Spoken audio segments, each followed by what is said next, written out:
guys, welcome back. இன்னைக்கு பாய்விட் ஸ்டைல்ல mutton biryani எப்படி செய்யறதுன்னு பார்க்கலாமா? ஃபர்ஸ்ட் 100 ml எண்ணெய் ஊத்திக்கலாம். மீடியம் சைஸ்ல கட் பண்ண 200 கிராம் வெங்காயத்தை சேர்த்துக்கலாம்.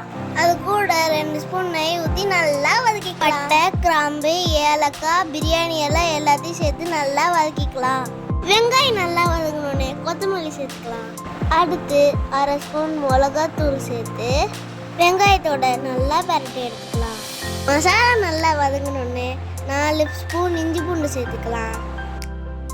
2 பச்சை மிளகா, கொஞ்சோண்டு புதினா சேர்த்து நல்லா வதக்கிக்கலாம். இதெல்லாம் நல்லா வதங்கி வரும்போது இது கூட தக்காளி சேர்த்து இன்னும் நல்லா வதக்கிக்கலாம். அப்புறம் தயிர் சேர்த்து தேவையான அளவு உப்பு சேர்த்துக்கலாம்.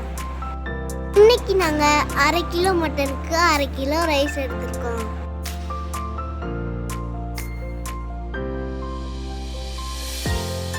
முக்கால் லிட்டர் தண்ணி ஊற்றி மட்டன் நல்லா வேக வச்சுக்கலாம். மட்டன் வேகிற கேப்ல நம்ம ரைஸை ஆஃப் குக் பண்ணி எடுத்துக்கலாம்.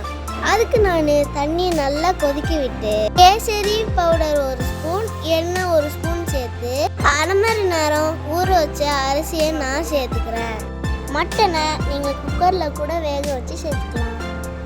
மட்டன் வெந்துட்டு இருக்கும் போது ஹாஃப் குக் பண்ணி வச்சிருந்த ரைஸ் எடுத்து சேர்த்துக்கலாம். பிரியாணியை 15 நிமிஷம் தம் போட்டுக்கோங்க. அவ்வளோதான், மட்டன் பிரியாணி ரெடி.